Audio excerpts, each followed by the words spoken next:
Hoje no Cartório Contemporâneo. Veja a palestra na 7ª Concarte e 24º Congresso da Anoreg BR. Tudo isso e muito mais no Cartório Contemporâneo.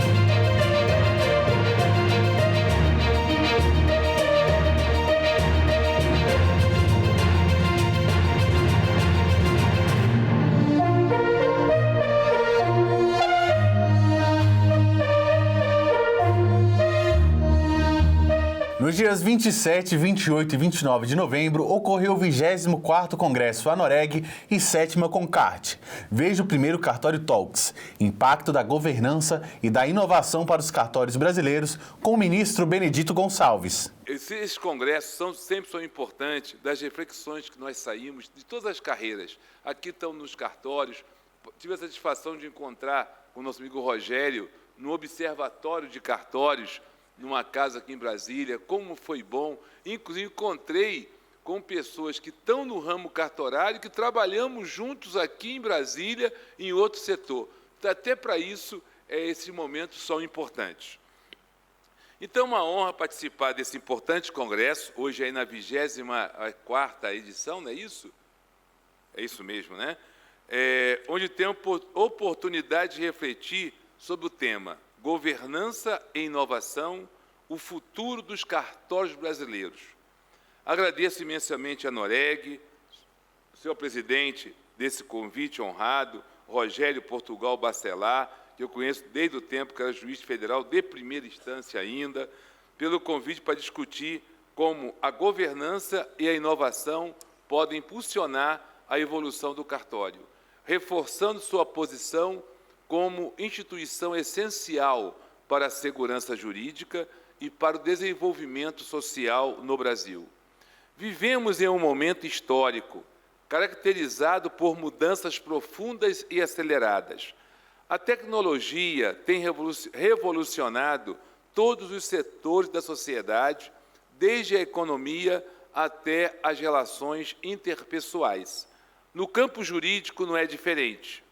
Novas ferramentas e processos emergem continuamente, exigindo adaptação e atualização constantes por parte dos profissionais e das instituições.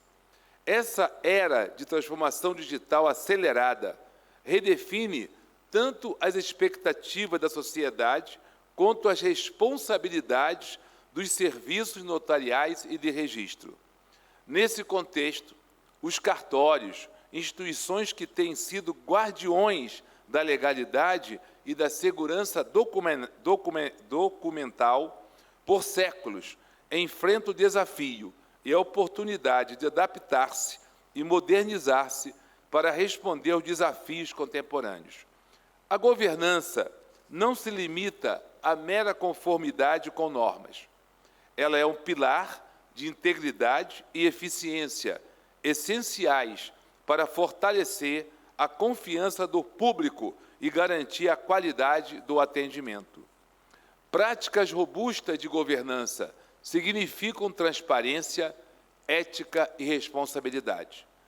Ao profissionalizar a gestão, estabelecer padrões de controle de qualidade e reforçar o compromisso com a excelência no serviço, os cartórios consolidam sua relevância e sua função social, adaptando-se de maneira eficaz às novas demandas. A inovação, por outro lado, abre horizontes ainda mais amplos.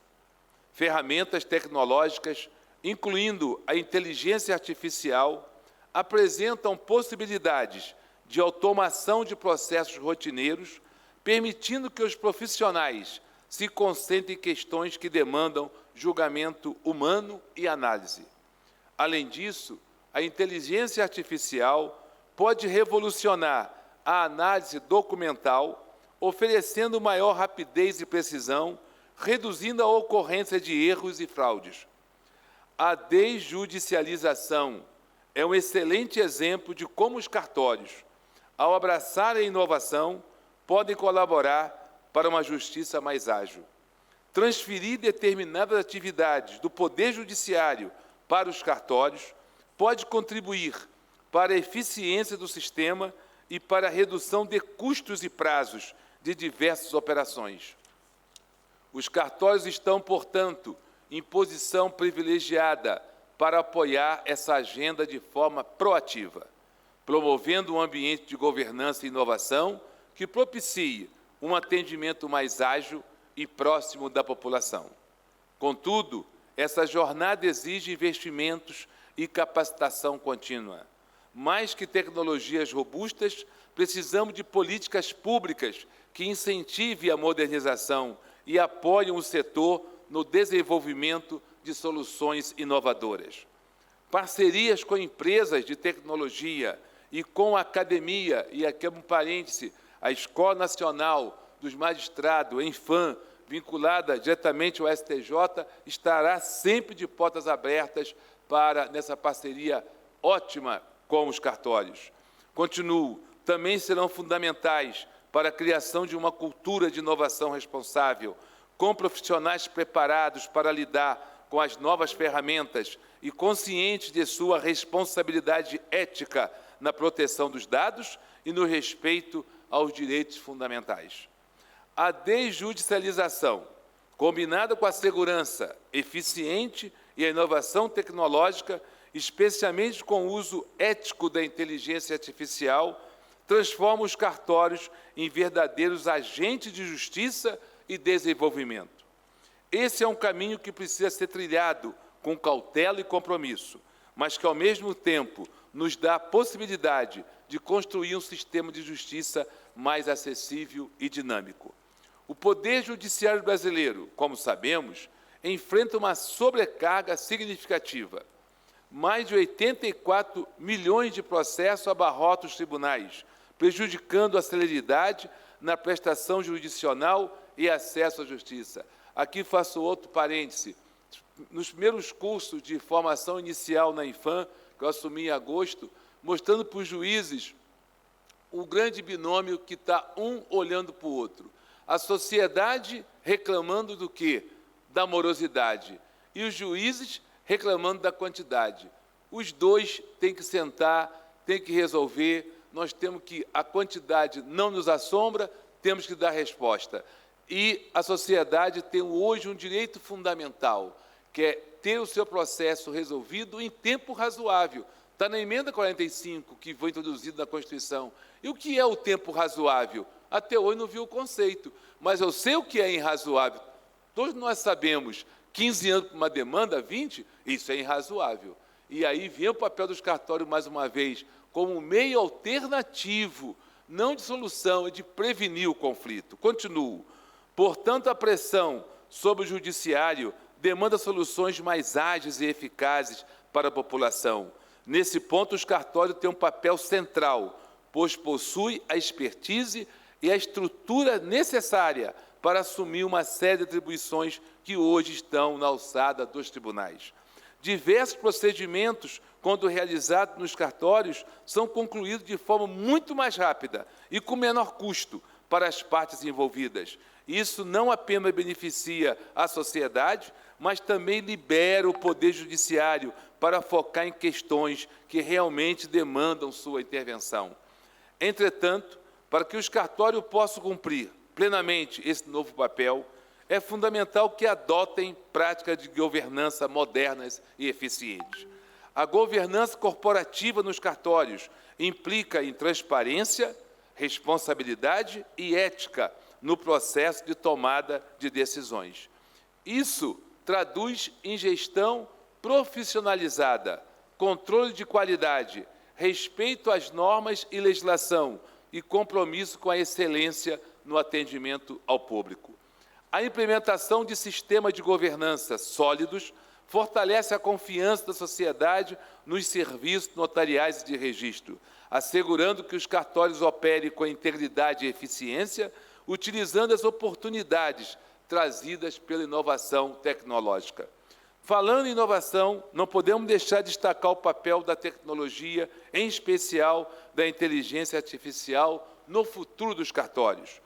A inteligência artificial tem o potencial de revolucionar a forma como os serviços são prestados, aumentando a eficiência, reduzindo erros e ampliando o acesso.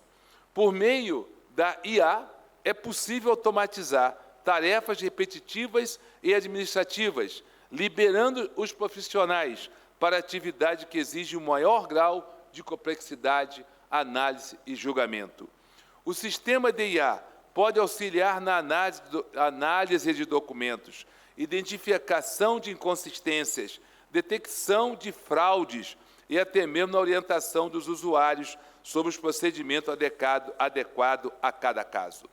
A digitalização dos acervos e a implementação de sistemas integrados também facilitam o compartilhamento de informações entre os cartórios e outras instituições, agilizando processos e evitando redundâncias. No entanto, a adoção dessas tecnologias requer, além de investimentos significativos, uma mudança cultural. É necessário capacitar os profissionais para lidar com as novas ferramentas e conscientizá-los sobre a importância da inovação. Além disso, é fundamental estabelecer regulamentações que orientem o uso ético e responsável da IA, protegendo os dados pessoais e respeitando os direitos fundamentais. A desjudicialização, aliada à governança eficiente e à inovação tecnológica, representa uma verdadeira revolução no sistema notorial e de registros. Mas é importante lembrar que a tecnologia é um meio e não um fim em si mesma. O objetivo final é sempre melhorar a qualidade dos serviços prestados à população, facilitando o acesso à justiça e garantindo a segurança jurídica. Para alcançar esse objetivo, é crucial que haja uma colaboração estreita entre o Estado, os Estados, a academia e o setor privado. Políticas públicas que incentivam a inovação e a modernização dos cartórios, parcerias com empresas de tecnologia, iniciativa de educação e capacitação são fundamentais nesse processo. Também é acessível que a sociedade civil participe ativamente desse debate. A transparência e a participação popular são pilares da democracia e devem ser estimuladas em todas as esferas. Ao envolvermos a sociedade na construção desse novo modelo, asseguramos que as mudanças atendam às reais necessidades da população e que os serviços sejam prestados de forma justa e equitativa.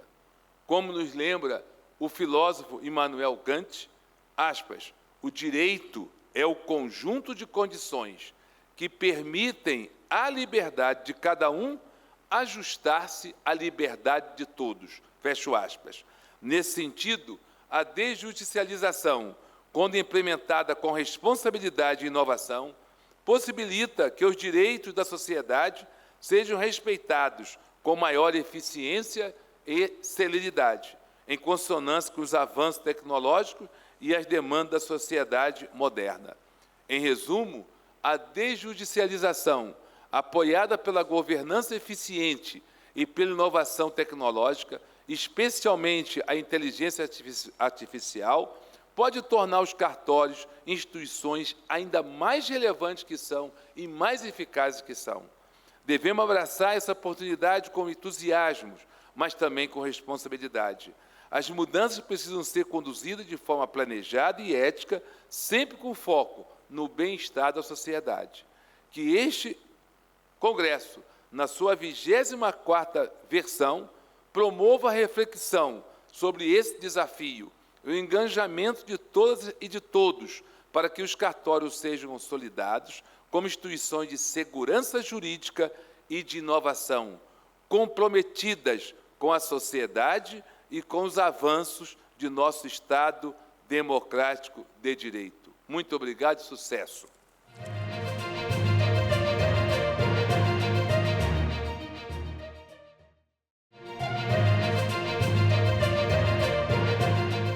Nos dias 27, 28 e 29 de novembro, ocorreu o 24º Congresso Anoreg e 7ª Concart.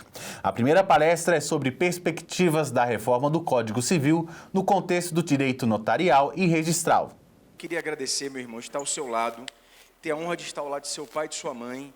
É uma honra muito grande, porque você honra os seus pais, isso é muito bonito. E aquela história, meu grande irmãozinho, jovem prodígio, né? Sim. Um prodígio esse rapaz. Muito. Menino super prodígio. Meu querido amigo Eduardo, não menos brilhante, tá? Aquela história que eu narrei de meus pais, que esse ano todo eu comecei minhas falas abrindo com essa referência aos meus pais. Meu pai completou 81 anos, não faz muito, enfrentou um probleminha de saúde e venceu, graças a Deus. É um homem que acorda às 4h30 da manhã todos os dias para nadar. 4h30 da manhã ele está de pé para nadar, meu pai. Não sei como é que ele consegue rodar às 4h30 todos os dias, mas enfim.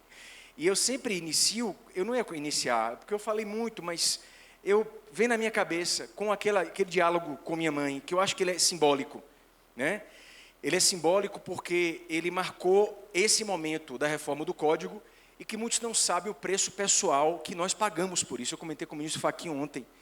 Eu passei a ter crise na minha musculatura da ATM por conta da reforma do Código, que foi uma honra muito grande para mim. Mas realmente a pressão foi muito grande. A história que eu narrei no meu Instagram, que eu contei no Congresso é verídica, saiu na Veja uma nota sobre isso. Quando eu saía de uma aula na universidade e minha mãe me liga, uma senhora septuagenária que se atualiza pelo WhatsApp, meus pais e minha mãe, o WhatsApp, e se irritam porque eu não vejo os 300 vídeos que ele me manda todos os dias. E aí ela, muito irritada, disse: Pablo, que essa reforma do Código, que absurdo, meu filho, aborto, Pablo. Eu falei: manhinha, não tem aborto no Código, minha mãe. Não tem. Aliás, se eu for me posicionar academicamente, a parte geral do Código é concepcionista, acabando aquele sofrimento nosso em relação com a teoria explicativa do nascituro. Aí ela não resistiu e disse: Pablo, 3 pessoas vão casar. Aí eu acalmei minha mãe, não tem poligamia. É bem verdade que eu recebi isso é interessante, Elice, eu não comentei lá. Eu recebi uma proposta para inserir no Código uma regra dizendo que se reconhece a união estável como a convivência pública contínua entre pessoas.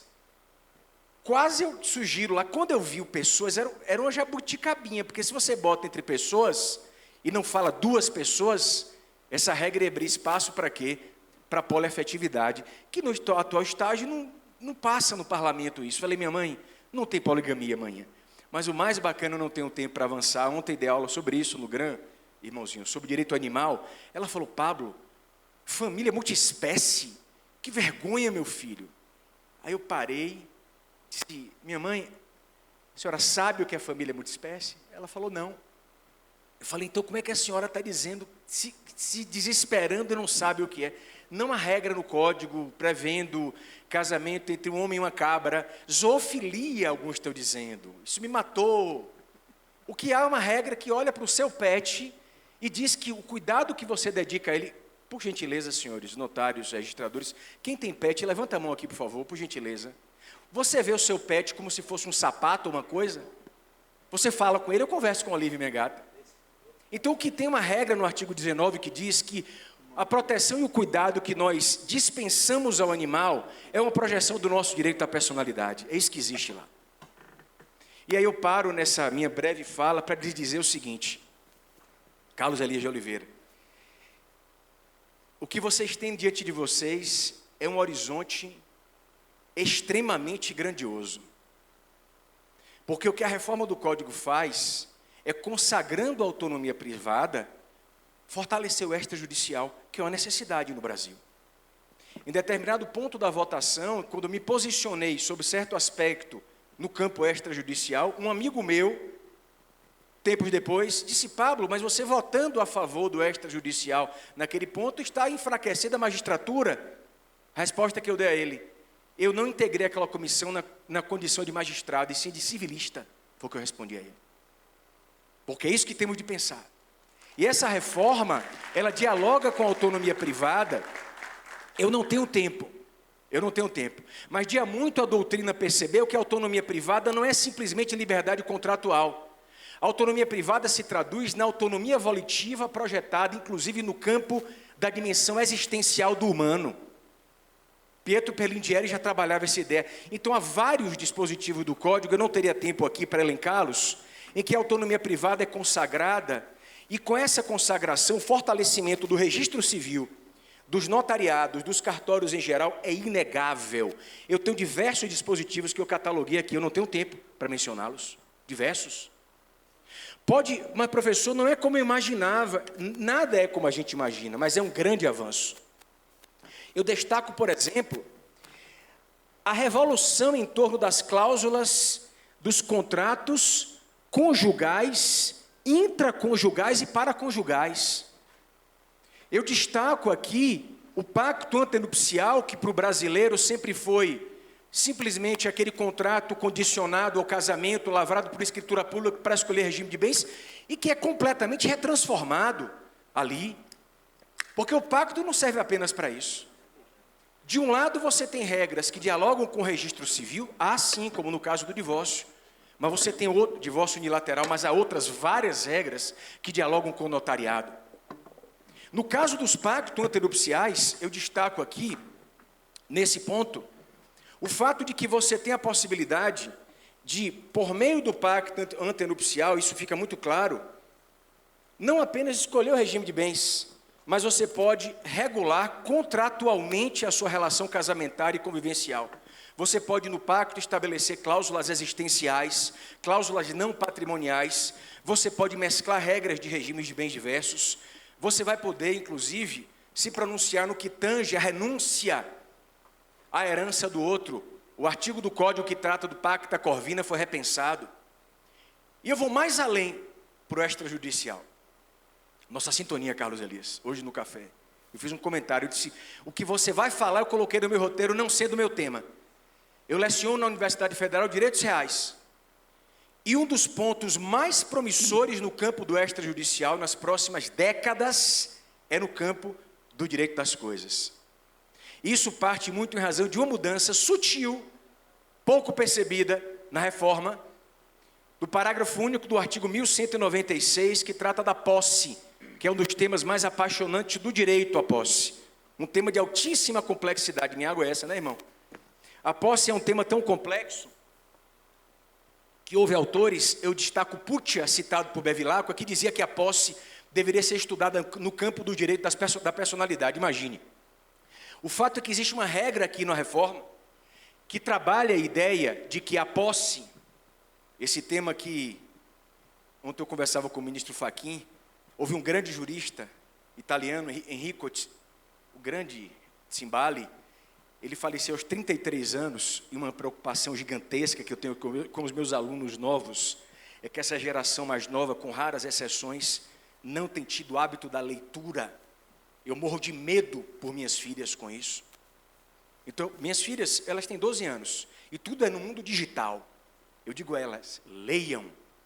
Enrico de Cimbali escreveu um tratado sobre posse aos 23 anos, ele falece aos 33. Esse tratado dele abre as portas para ele da Universidade de Roma, em 1879. A posse é um tema desafiador. Mas, professor, o que é que tem a ver conosco aqui nesse evento da Noreg? Que notícia você nos traz? O parágrafo único do 1196 vai dizer que a regra sobre posse se aplica a bens imateriais. Eu não consigo imaginar o horizonte, a fronteira, o limite para o extrajudicial, Carlos Elias, com a virtualização dos direitos, o que pode ser lavrado no campo dos atos notariais. No mundo em que nós temos bitcoins, criptoativos, blockchain, o céu é o limite a partir disso aqui, do reconhecimento da posse de direitos, o diálogo com a virtualização de um mundo completamente virtualizado. Mas há coisas que não mudam. Como no momento em que eu conversando com a minha esposa, quando eu estava na iminência de casar, eu sempre conto esse fato, é uma pessoa simpaticíssima, minha esposa. Elias, estou mentindo? Não é porque é minha esposa, não. Ela é uma pessoa super gentil, minha esposa. Mas eu me lembro de um diálogo, ela não gosta que eu fale, mas é didático, eu tenho de dizer. Quando eu namorava e era noivo, e eu com habilitação para o casamento embaixo do meu braço, porque na época era autos físicos ali ainda, né? E eu disse a ela, vamos escolher o nosso regime. Eu nunca esqueço o momento. Ela passava no meu gabinete de leitura em casa, com um sorriso, eu disse, falei com um apelido, que eu não vou dizer aqui agora, chamei-a, e disse assim, vamos escolher o regime. O semblante dela muda para a imagem que eu sempre uso, é Tiamat de Caverna do Dragão. Eu disse assim, ela falou, bote o regime que você quiser, Pablo. Eu tentei argumentar dizendo que, como professor de civil, eu sempre tive o sonho de escolher o regime de bens na minha vida. Era um sonho para mim. Então, escolher regime, isso não muda. Isso faz parte da vida das pessoas. E o brasileiro, ele se preocupa hoje com isso. O brasileiro de hoje pesquisa. Ele tem no aparelho celular dele um portal para o mundo. E com a inteligência artificial não sabemos o limite disso. E aí, às vezes, ele vai noivo, ele ou ela se preocupa, será que vai dar certo? E aí surge um dos pontos altos no direito patrimonial de família, que é a cláusula do pôr do sol, a Sunset Clause. Eu escrevi um texto no Migalhas, leiam, muito interessante sobre esse tema. Essa cláusula prevista no artigo 1653b de bola da reforma, vai dizer que se admite convencionar no pacto antenupcial convivencial a alteração automática de regime de bens, após o transcurso de um período de tempo prefixado, sem efeitos retroativos, ressalvados os direitos de terceiros. Ou seja, você tem a possibilidade de, por escritura pública, fazer o seguinte: matéria publicada no Chicago Tribune, que eu cito no texto, muito usado nos Estados Unidos essa cláusula, você pode no pacto estabelecer que no primeiro ano do seu casamento, da união estável, o regime de bens será o da separação absoluta convencional. Ultrapassado o primeiro ano, converte-se automaticamente em comunhão parcial de bens. Por isso que se chama cláusula do pôr do sol. Essa expressão não é minha, é utilizada no direito contratual. Eu me lembro muito de um amigo que encontrei, um colega que foi contemporâneo do Colégio Marista. Essa cláusula iria ajudá-lo, porque essa cláusula, se o casamento não der certo no primeiro ano, ou nos 2 primeiros anos, o regime é de separação de bens. O dano patrimonial é muito menor. E aí eu encontrei um amigo meu na academia de boxe, quando eu fazia muitos anos, ele estava com a aliança na mão direita, eu disse assim, é outro exemplo que eu sempre cito, verídico: fulano, tu vai se casar? Ele olhou para mim e falou: Pablo, vou, mas estou completamente blindado, já tenho um advogado, eu vou casar em separação total, meus bens estão clausulados e ela não leva nada. Eu falei: esse cara vai para a guerra, esse infeliz vai para a guerra. E aí, essa cláusula do pôr do sol, quando eu terminei uma entrevista numa mídia de Salvador, num veículo de imprensa, o jornalista falou: doutor, isso é genial, isso salvaria a minha vida. A reforma não é para emplacar a doutrina das pessoas, é para melhorar a vida dos brasileiros. Por isso que eu lá me pronunciei sobre vários pontos da reforma. Reais eu me pronunciei, parte geral eu me pronunciei. Na parte de família, me permite uma expressão baiana, eu quase boto um ovo, como se diz, quando por pouco não seria aprovada uma regra que admitia o reconhecimento dos alimentos em favor de colaterais até 4º grau. Essa regra iria fazer com que um primo com quem você não tem contato nenhum, você não fala com ele, você não sabe quem é, precisando de alimentos, ia demandar você. Na hora que eu vi que iria essa discussão, eu fiquei nervoso, fiquei tenso. Eu pedi a Deus inspiração e aconteceu um episódio, já vou encerrar, interessante, porque graças a Deus, a comissão, a unanimidade, rejeitou essa proposta absurda, data vênia, com todas as vênias do mundo, e o argumento que eu usei não foi jurídico. Sabe qual foi o argumento que eu usei, doutor Germano?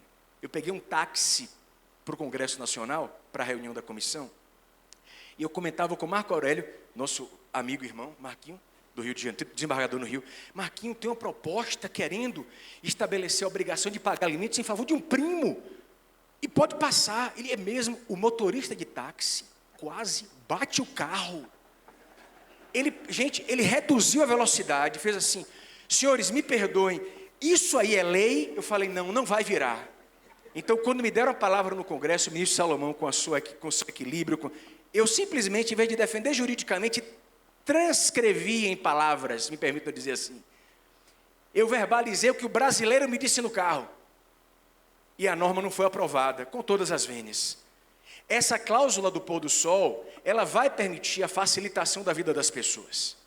Percebam, ela não tem efeito retroativo. Se ficar ajustado que dali a um ano o regime se converte automaticamente em comunhão parcial de bens, essa alteração não é retroativa. Está claro isso? Professor, na comunhão universal não é. Porque quando você estuda comunhão universal, como há uma divisão de bens passados, você tem impressão de retroatividade, mas não há retroatividade. É por conta da essência do regime. Então essa cláusula do pôr do sol tem efeitos retroativos, e já encerrando, eu defendo nesse texto, citando inclusive a sua doutrina, irmãozinho, a possibilidade de a cláusula do pôr do sol já ser aplicada nos dias de hoje. Eu fundamento e explico no texto que eu publiquei, veja no meu Instagram, veja no Migalhas, por favor, que hoje já se pode, no tabelionato, lavrar essa escritura, aplicando a cláusula do pôr do sol, que vai ajudar muito a vida dos brasileiros. Vocês têm ideia de como a atividade dos senhores e senhoras toca a vida do brasileiro? O brasileiro não tem mais aquela ideia de que só o juiz resolve, não. Ele sabe que o registrador resolve.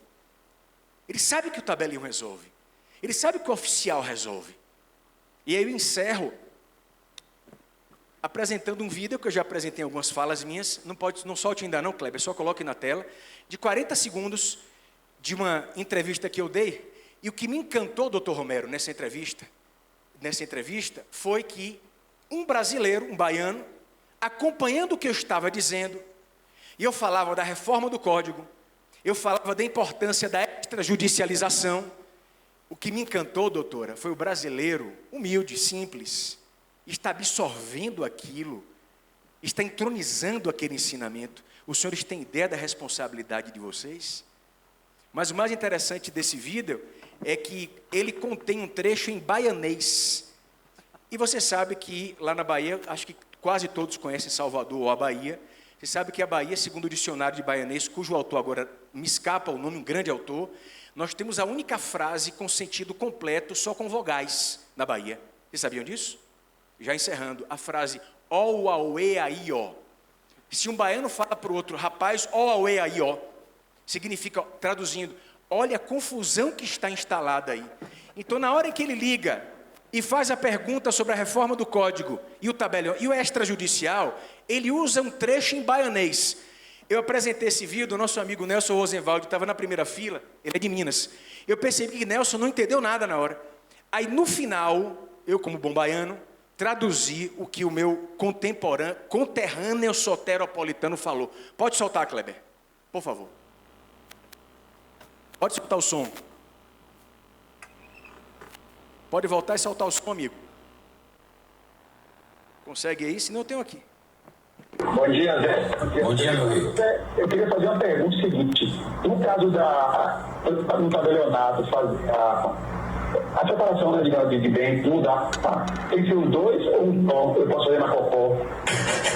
Fazer na Cocó. Não, tranquilo. Você entendeu? Lógico, eu sou baiano. Fazer na Cocó. Fazer na Cocó é ótimo.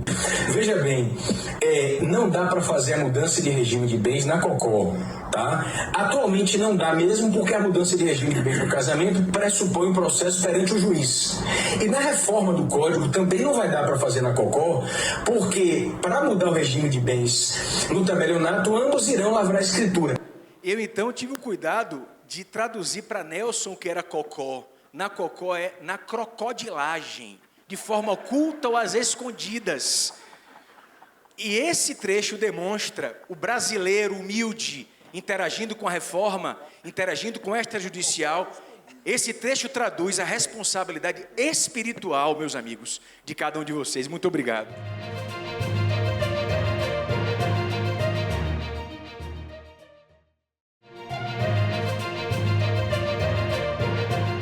Nos dias 27, 28 e 29 de novembro, ocorreu o 24º Congresso Anoreg e 7ª Concarte. A segunda palestra é sobre compliance tributária para a eficiência dos registros públicos e tabelionatos. Olha, Pablo, sinceramente, a gente fica aqui escutando o Pablo o dia inteiro, né? Na verdade, a semana toda, né? Não há dúvida alguma. Essa na Cocó, já tinha visto, o Pablo já tinha me mostrado essa, realmente é sensacional, né? A gente tem essa mania do brasileiro gostar de fazer as coisas na Cocó, né? Isso acaba acontecendo, né? Mas nós temos um tempo curtíssimo aqui, eu vou passar a palavra muito rapidamente para o nosso querido Carlos Elias, né? Que vai tratar aqui sobre as titularidades, os contratos, enfim. Carlos Elias tem tanta informação. Eu estava dizendo para ele que Carlos Elias tem tanta informação que eu tenho medo que ele leve uma topada e embaralhe tudo na cabeça dele, sabia? Porque realmente é assim, a gente já se conhece há muito tempo e desde que eu conheci Carlos Elias, acho que nas primeiras jornadas de Direito Civil do Conselho da Justiça Federal, como disse ainda agora há pouco Pablo, né? Carlos Elias é realmente um menino prodígio, né? Conhece tudo, sabe todos os artigos da reforma decorado, participou da comissão que sugere o texto do anteprojeto da reforma, né? Portanto, Carlos Elias, olha, a gente não pode estar em melhores mãos para falar sobre esses assuntos todos, né? Tem que ser com você. Vai lá. Em primeiro lugar, a todos e todas, bom dia. Para mim, eu me sinto muito em casa quando estou aqui, porque, Toscano, eu me considero aquele que... Eu não pretendo, propriamente, não pretendo ser tabelião registrador, mas eu amo de paixão essa atividade. Eu costumo até pensar o seguinte, o tabelião registrador, acho que é aquele que, antes de vir ao mundo, antes de começar o trabalho material de formação, lá no plano espiritual, se perguntou para o indivíduo, você quer uma vida com emoção ou sem emoção? E ele escolheu com emoção. E aí ele foi predestinado a se tornar tabelião ou registrador.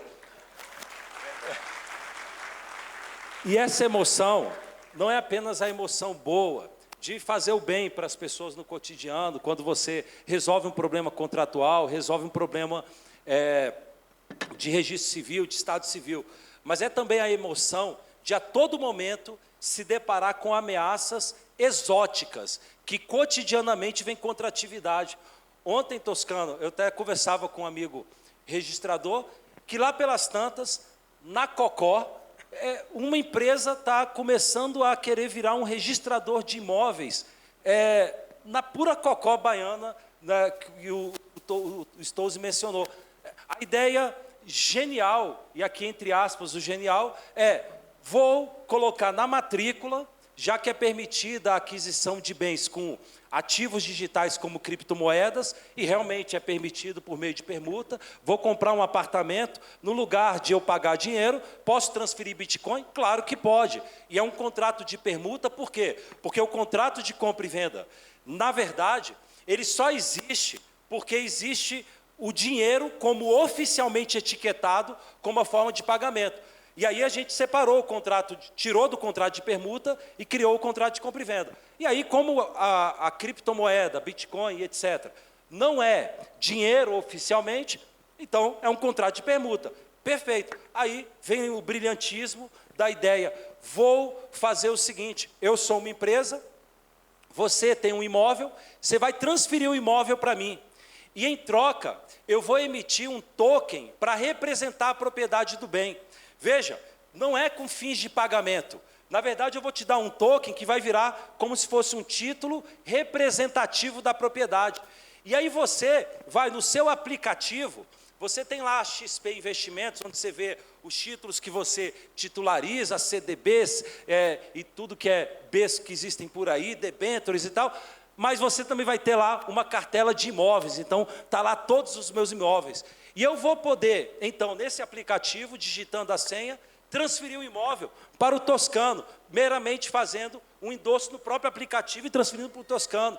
E depois transfiro a propriedade para outro. E depois vou no banco, pego um financiamento e digito a senha e transfiro, instituo um direito real de hipoteca, uma aliança fiduciária para o banco. Tudo no aplicativo, tudo à margem da matrícula. E a ideia é que no momento parece ser cativante, na verdade é um desastre da segurança jurídica, porque não vou saber mais quem é o proprietário. Se a empresa quebrar, você não vai ter mais acesso à informação. Se você perder a senha de acesso ao token, é irrecuperável em princípio. E a ideia de que a blockchain, e existe um mito de que ela é absolutamente intocável, na verdade não é bem assim. Existem vários tipos de plataforma de blockchain, e a verdade é que os mineradores e os computadores que espelham, a rigor, é muito difícil, mas a rigor é possível, em tese, você fraudar. Se o camarada conseguir acessar todos os computadores de alguma forma, e veja que tudo a gente pode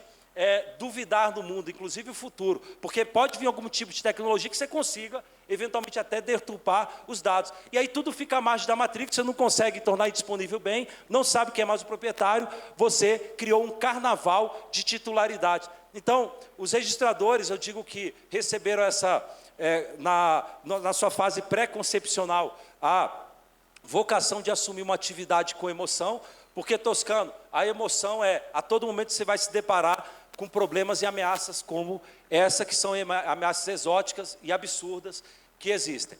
Bem, queria apenas deixar claro, nosso querido professor Pablo Stoso, que é um irmão querido e é, na verdade, um gênio.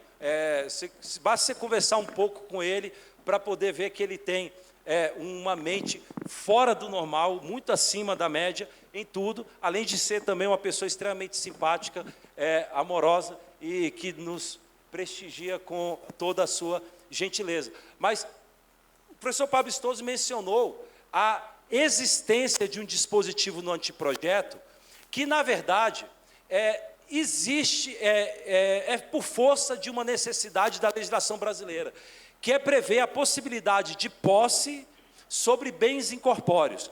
Cuidado que o anteprojeto, no 1196, ele não fala bem que é permitido posse sobre bens incorpóreos, não é bem isso. Ele fala que se aplica no que couber. E aí você precisa conjugar esse dispositivo com o artigo 1225-A do anteprojeto, que vai dizer que também você vai aplicar as regras de direitos reais de propriedade no que couber para bens incorpóreos. Percebe uma coisa, ontem saiu um artigo, que é preparatório, inclusive, de um artigo que vai ser na segunda, na coluna Migalhas Notariais e Registrais. Até recomendo, aliás, eu digo que os tabeliães registradores deveriam, semanalmente, ler a coluna Migalhas Notariais e Registrais. Todas as segundas e quartas-feiras saem artigos, tem até o apoio da nossa querida Anoreg, a gente coordena junto com outros amigos que são tabeliães registradores essa coluna, e saem artigos extremamente aprofundados do cotidiano, é um material muito farto para a leitura. E aí sai um artigo sobre bens incorpóreos, a gente publicou sobre isso, detalhando que, na verdade, é o seguinte, os direitos reais, eles foram desenvolvidos como categoria propriamente autônoma, lá pelo século XIX. O que você tinha em Roma era só a ideia de ius in rem e ius in persona, que na verdade era actio in rem e ius in persona, e na Idade Média começou a falar de ius in rem e ius in persona. E aí se desenvolveu a ideia de direitos reais, especialmente na Alemanha, e isso se espalhou na cultura do direito privado da Europa continental, da qual nós bebemos. E, portanto, o direito brasileiro adotou essa figura de direitos reais também. Mas se você for nos Estados Unidos, for na Austrália, for na Inglaterra, nos direitos de família do common law, eles não adotam bem essa figura de direitos reais. Não tem. Quando você estuda, por exemplo, direito civil, você vai ver que o direito civil é dividido em ramos que são contratos, aí vai ter lend, que é uma espécie de direito real imobiliário, e não tem propriamente direito real, não tem, eles não estudam propriamente direitos reais. Então eles não se deparam muito com o problema que a gente enfrenta aqui, que é o problema de bens incorpóreos. Quando você tem 10 mil bitcoins, isso é um direito real de propriedade? Quando você tem no seu aplicativo da XP Investimentos, lá, você tem lá LCIs, letra de crédito imobiliário, aquilo é um direito real de propriedade? É um direito real? Posso alienar fiduciariamente? Posso empenhar direito real de penhor? Posso instituir um direito real de usufruto? Qual que é o problema? Os direitos reais foram desenvolvidos e pensados em coisas corpóreas. A razão de ser dos direitos reais é a eficácia erga omnes dele.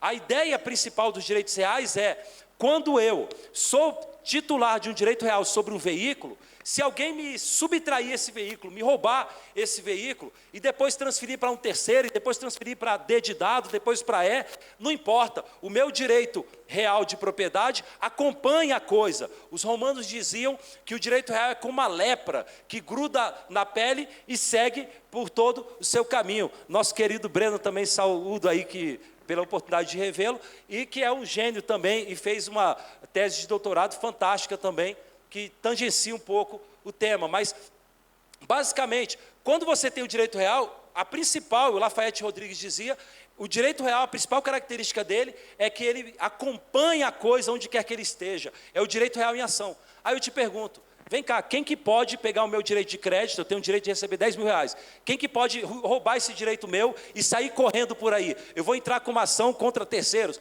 Não existe, isso é um bem incorpóreo, é fruto da criação e da intelectualidade humana. Não existe, não tem por que falar em direito real. E por isso, na verdade, quando você é titular de uma cota de sociedade, titular de uma ação, titular, portanto, de bens incorpóreos, você não fala que é direito real. Isso, na verdade, entraria dentro do artigo 83 do Código Civil como um bem móvel por determinação legal, porque na prática se enquadra de direito pessoal no nosso ordenamento. Qual que é o problema? A nossa legislação começou a abrir mão disso por questão didática. E aí você tem que entender que uma coisa é da Torre de Marfim a academia ficar colocando conceitos. Outra coisa é na vida prática, nas ruas, no cotidiano, o jurista que atua na prática tem que achar soluções. E o legislador está muito mais ligado àquele que está na rua do que quem está na Torre de Marfim. E aí o legislador começou a prever algumas figuras um pouco estranhas para a academia. Vem o Código Civil e permite penhor sobre direitos. Vem a lei 4.278, no artigo 66b, e fala de alienação fiduciária em garantia sobre ativos mobiliários e fungíveis, ou seja, na prática acaba sendo aplicado no meio da Bolsa de Valores. E daqui a pouco vem lá a Lei 9.514 prevê a cessão fiduciária de direito creditório e ainda carimba essa cessão fiduciária de direito creditório como direito real, está no parágrafo 2º do artigo 16. E aí o nosso ordenamento começa a falar de direitos reais sobre bens incorpóreos. E para completar, vem a lei de sociedade anônima e inclusive começa a criar direitos reais. E eu acho fantástico isso, porque no direito civil, às vezes, o legislador não admite muitos novos direitos reais. Mas aí vem o mercado e, por meio das suas leis, à margem e fora dos holofotes propriamente do tradicional, e vai e começa a colocar direitos reais que não existem. Se você olhar a lei de sociedade anônima, lá tem a previsão de garantia flutuante para ações. Garantia flutuante é um direito real que é admitido em outros países, na Tanzânia, em alguns outros países você tem, que é um direito real de garantia, que é como se fosse um espírito que fica pairando o patrimônio do devedor e que, quando acontece a inadimplência, aquele espírito se incorpora em um dos bens, e aquele bem passa a ficar onerado com uma espécie de penhor ou uma espécie de alienação fiduciária. Então, é quando você oferece em garantia, não um bem individualizado, e sim um patrimônio propriamente. E aí, meus queridos e minhas queridas, quando vem o legislador e começa a prever usufruto de ações, alienação fiduciária de ações, e o mercado começou a usar isso, veja que muitos dos senhores no cotidiano se deparam com holdings familiares, que é um problema, porque o pessoal gosta de gourmetizar nomes, vão surgindo institutos novos, aí dão nomes bonitos, holding familiar, e é um nome inclusive analfabeto, porque não é holding coisa nenhuma, holding é uma estrutura de várias sociedades, mas se popularizou e a gente acaba admitindo esse uso atécnico das palavras. E aí, quando você se depara com holding, as pessoas fazem. Como? Instituindo um usufruto sobre cotas de ação. Isso é um direito real ou não é? Bem, não dá para discutir.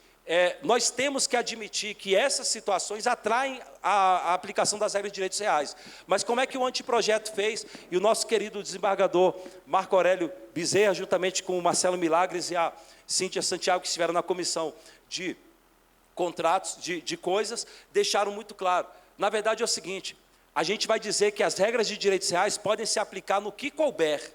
Por que se aplicar no que couber? Porque não dá para etiquetar como direito real. Ninguém vai entrar com uma ação reivindicatória para reivindicar um direito de crédito no nome de alguém.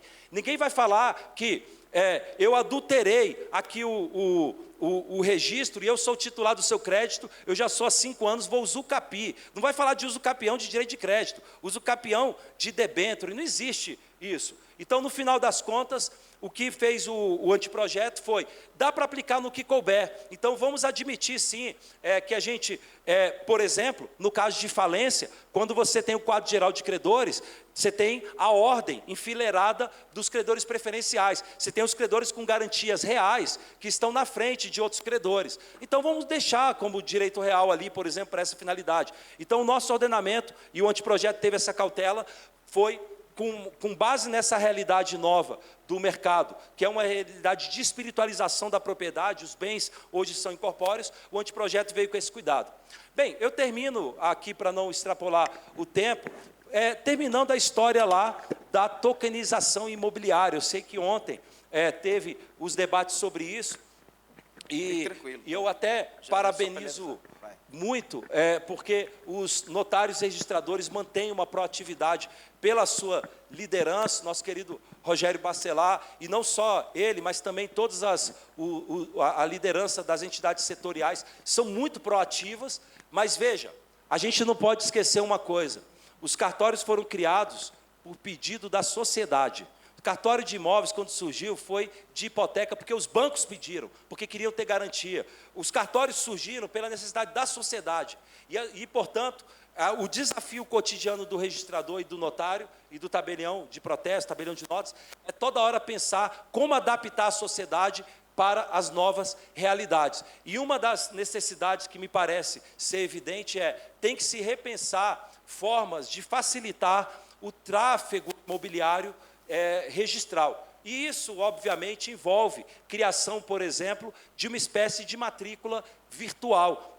Na verdade, o ONR, inclusive, já está em tratativas com o Banco Central para tentar criar uma espécie de virtualização das matrículas, e o próprio tráfego da propriedade, e aí os notários me parecem ser fundamentais, porque eles são os responsáveis para funcionar como verdadeiros rins de purificação jurídica dos negócios. As partes vêm com a vontade e vem o registrador, traduz, purifica e coloca na forma legal. E aí os notários eventualmente podem, dentro desse sistema, trabalhar com uma espécie também de escrituras públicas eletrônicas. Nosso querido Ubiratã, juntamente com a Gisele Barros, tem brilhado e exposto essas iniciativas de escrituras públicas eletrônicas para poder facilitar, eventualmente, que o cidadão, no seu próprio aplicativo, no lado do aplicativo da XP Investimento, ele entre no aplicativo dos cartórios e faça, sim, ele tem a titularidade de todos os imóveis dele lá bonitinho, e quando ele vai fazer a transação, ele consiga fazer de forma eletrônica, faz a videoconferência pelo celular para poder ter certeza da manifestação de vontade,